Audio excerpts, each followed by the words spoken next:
or what variable, I should say, do we use to identify slope? M. M. K is the constant of proportionality, which is the same thing as M, but specifically for proportional relationships. Y equals Kx is for proportional relationships. Mx plus B, non-proportional or proportional. So slope we know as M. Okay, another way that we can talk about slope is rate of change.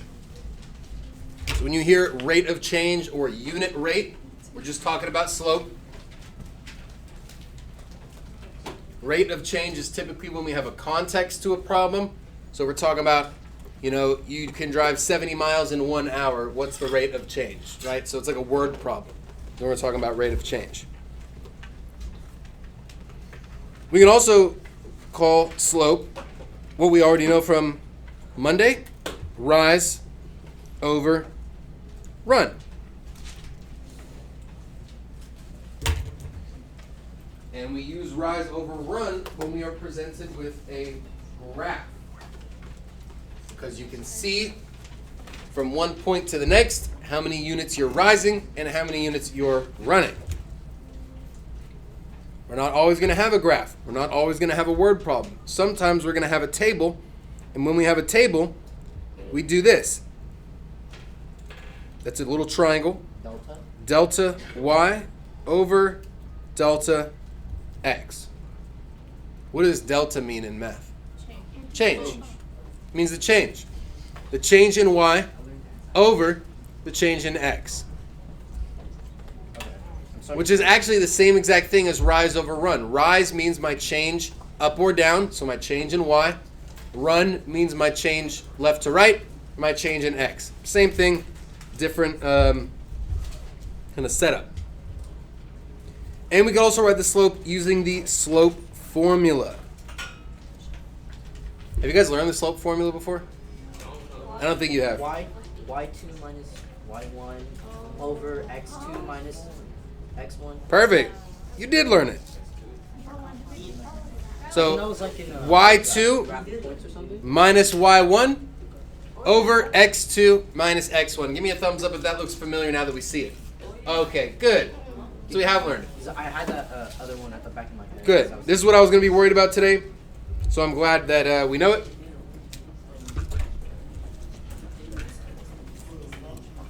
So rate of change, like I said, is for word problems. Rise over run is for graphs. Change in y over change in x is for a table.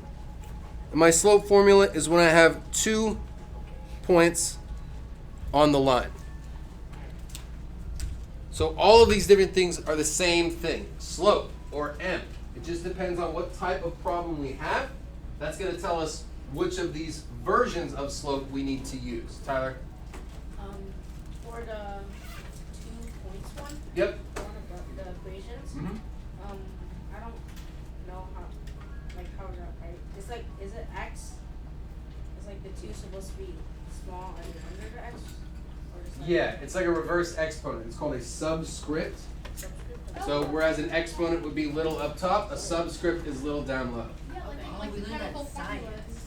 Exactly. In science, you see we've got H2. H2O. Delta today. Right? You guys see that before? Yes. Yeah, it's called a subscript. So what does a subscript do exactly?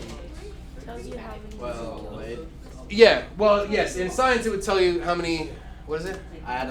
Molecules? Don't ask me, I don't know anything about that, but I trust you. So an exponent says this is x to the power of 2, right? Yes. What x with a 2 under it tells me is that it's my second x value, Oh. okay? It's like if you had triplets, right? Here's your triplet babies, We right? have that. And, well, I think it makes more sense for dogs. Maybe not. No, children. But like if you have triple babies, right, you're going to put one of them in a blue headband, one of them in a pink headband, one of them in a green headband, just to tell them apart, right? That's what this is. So the 2 is my second x, the 1 is my first x coordinate, the 2 on the y is my second y. We'll get to that when we get to that. I don't know if that helps. Probably not, but that's okay. Let's get some glue going here.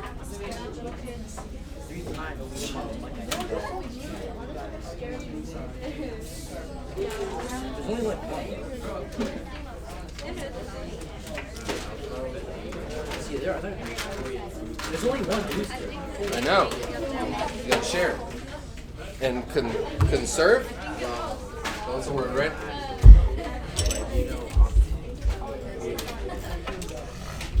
So wait,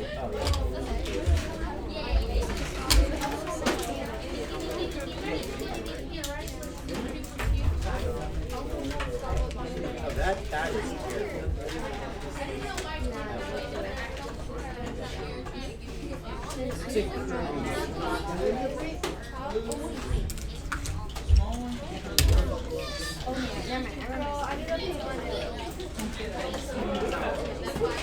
We're getting another graph. Oh.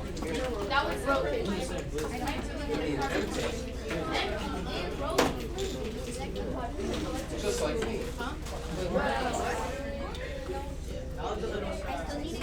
It's a little sad.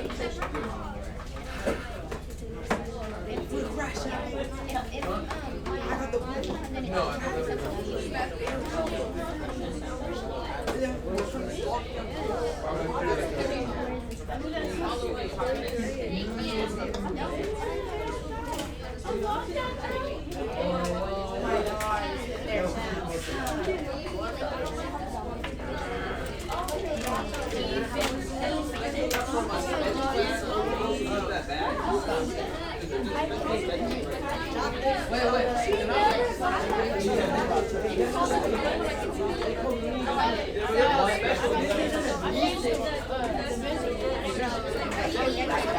That's why you never trust me.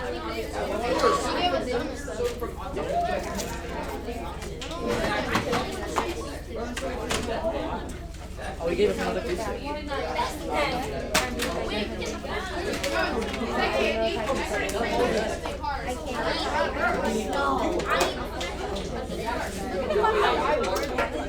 And what's the yellow?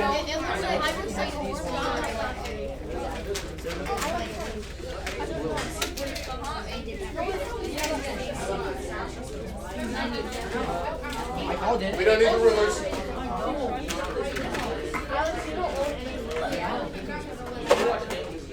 I called it.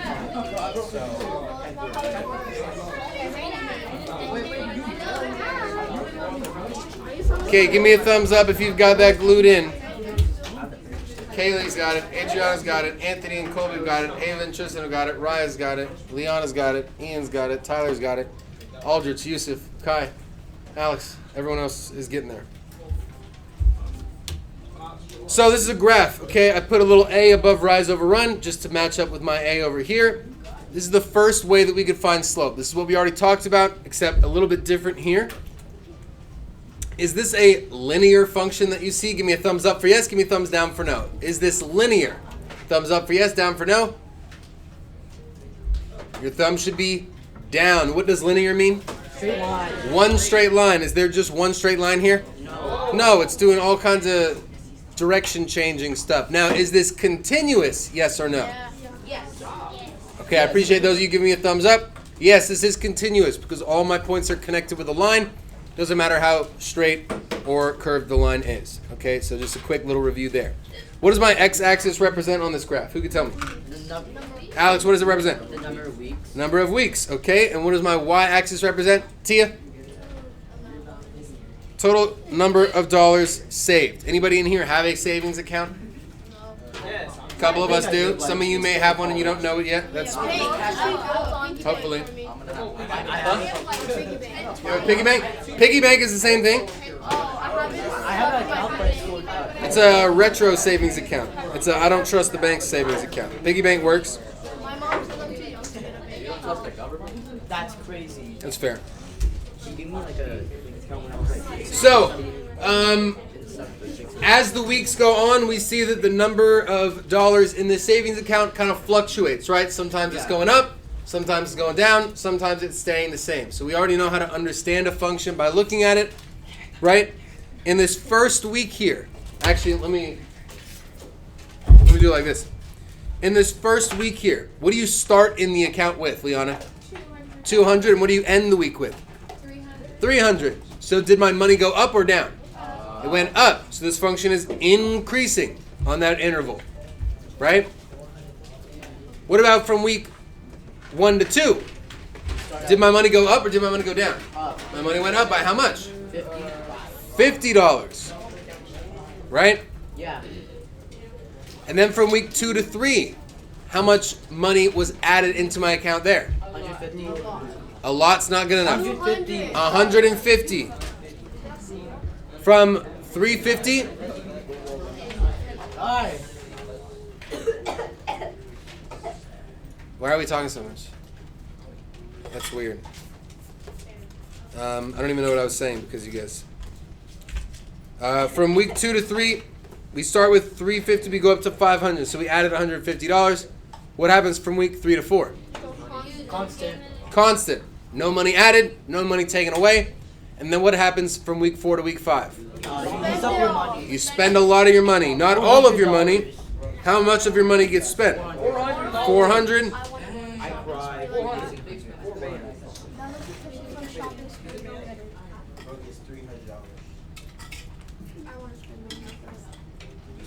And then from week 5 to 6, what happens? It goes back up to 300. Add a little bit more money. $200 more gets added. Goes back. And we're back up to 300. All right? So we understand what this graph is talking about. We understand what's happening with this function. Okay? A lot of people lost points on the test because they didn't interpret the graph. There's the one on the back about the plane, right? Some people just said it went up, it went down. That's not good enough. The plane ascended. The plane altitude stayed constant. The plane altitude decreased slightly. That's what I'm looking for on that question for those of you doing your corrections, okay? So we got to understand what's happening. Now that we do, we can find the slope, but not just any slope, because this is not a linear function. We're going to find the slope, or the rate of change, since we have a specific context here. We're going to find the rate of change between weeks 2 and 3.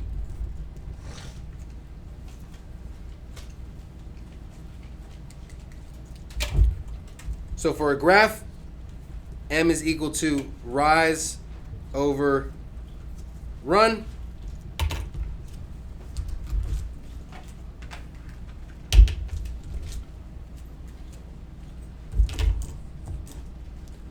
Where am I going to start counting from on this function?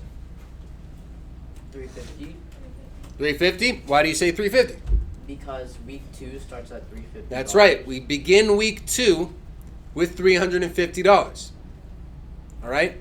So I'm starting out here. Am I rising up or am I rising down? Up. I'm rising up, which means money was added to the account.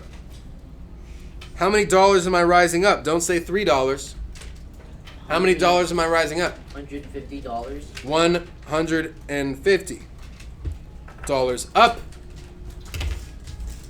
And then I run over 2 spaces, which is how many weeks? 1 week. So It's extremely important for us to understand the scale of this graph. Does anyone know what I mean when I say scale? Liana, what do I mean when I say scale? Size. The size? Okay, good. A little bit more. What about the size? Yeah, Gurpreet? Like what it's counting by? What it's counting by. What each little notch is counting by. My scale on the X is going by 0.5 or 1/2. My scale on the Y is going by what? 50. 50. So if I start out here in between 300 and 400, I know that I'm starting out at 350. And if I go 3 spaces up, that's 50, 100, 150. So I'm going to set up my fraction. My rise is 150. My run is just 1. So what is my rate of change between weeks 2 and 3? 150 150 what? dollars.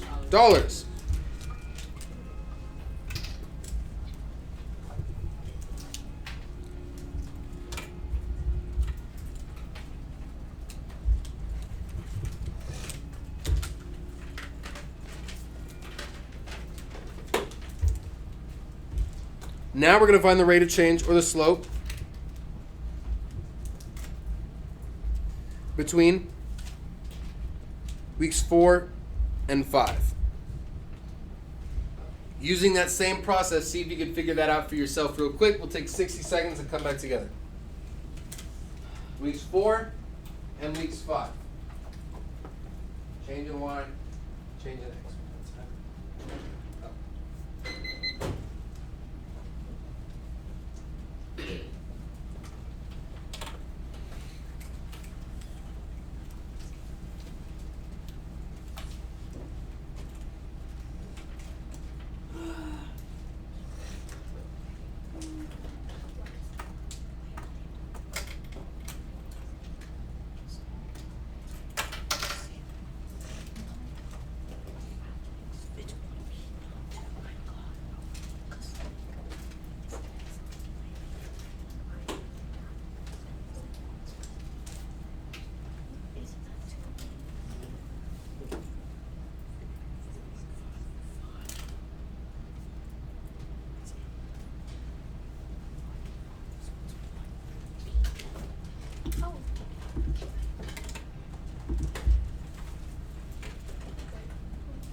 All right.